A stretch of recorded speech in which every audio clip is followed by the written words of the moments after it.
Yan, good morning! Kakain na kami ni Miracle. Egg ito. Mamaya na yung milk niya.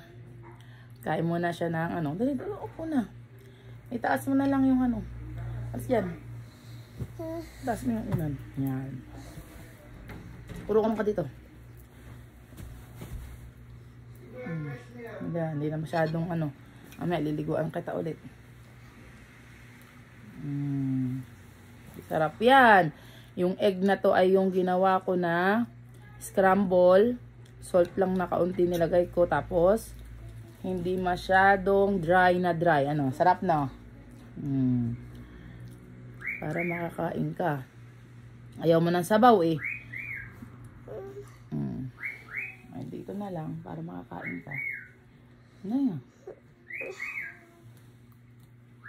Kain, anak. Anong talaga? Christian din nung isang araw, ganun din. Ayaw mo ng ketchup?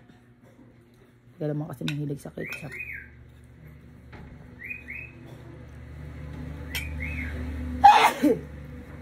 Umupo kasi, huwag kasing humiga. Medyo nakaupo. Ikaw ano pa.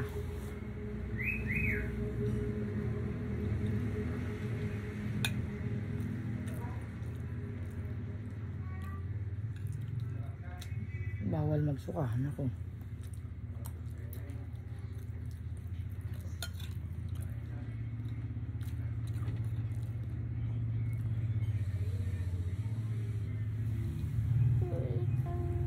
Ha? Nasubo na ako. Ano talaga, anak? Kailangan may lalaman anti yan. Pag wala, paano tayo makakainom ng antibiotic? Dali, in 3 days dapat ikay gumaling na.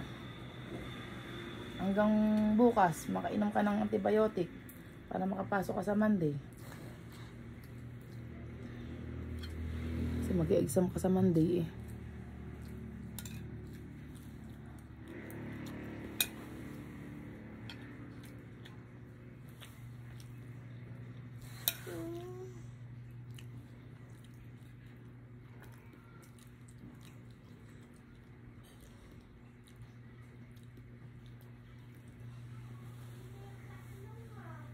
Ano?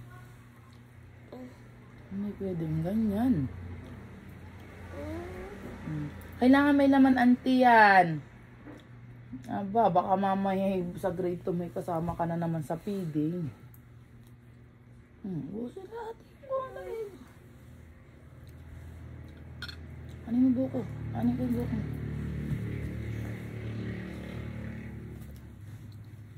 Kailangan para hindi nga magkalat yung buhok. Kaya nga inaano ko, tinatali ko. Ito lang. Hindi ko na nga muna ikaw sinusuklayan. Mamaya pag magaling ka na. Mamaya liliguan kita ulit.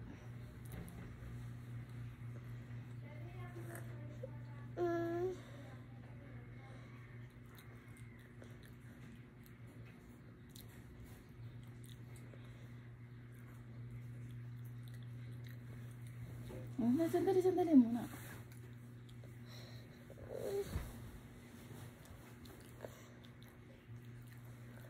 Gulo ng buhok mo. Ang buhol-buhol. Nasusukot. Ay kasi nga, kailangan mo uminom ng gamot. Mamaya ulit ang gamot mo. Ito pa. Kunti-kunti nga lang eh.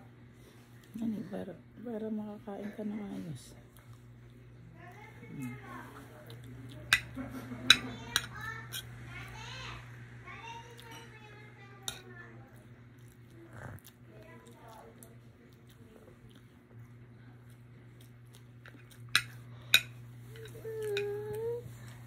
Ano kang gamot?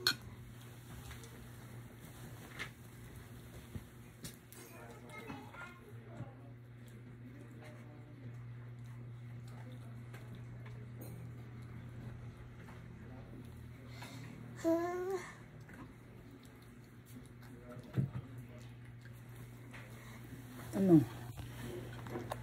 Ayun o, 3 gamot mo.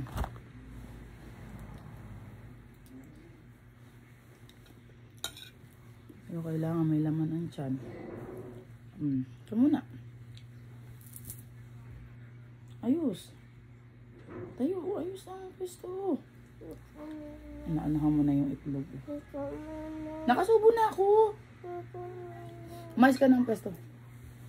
Nasaan yung... Gusto ko na gatas. Kuha akong gatas. Bye.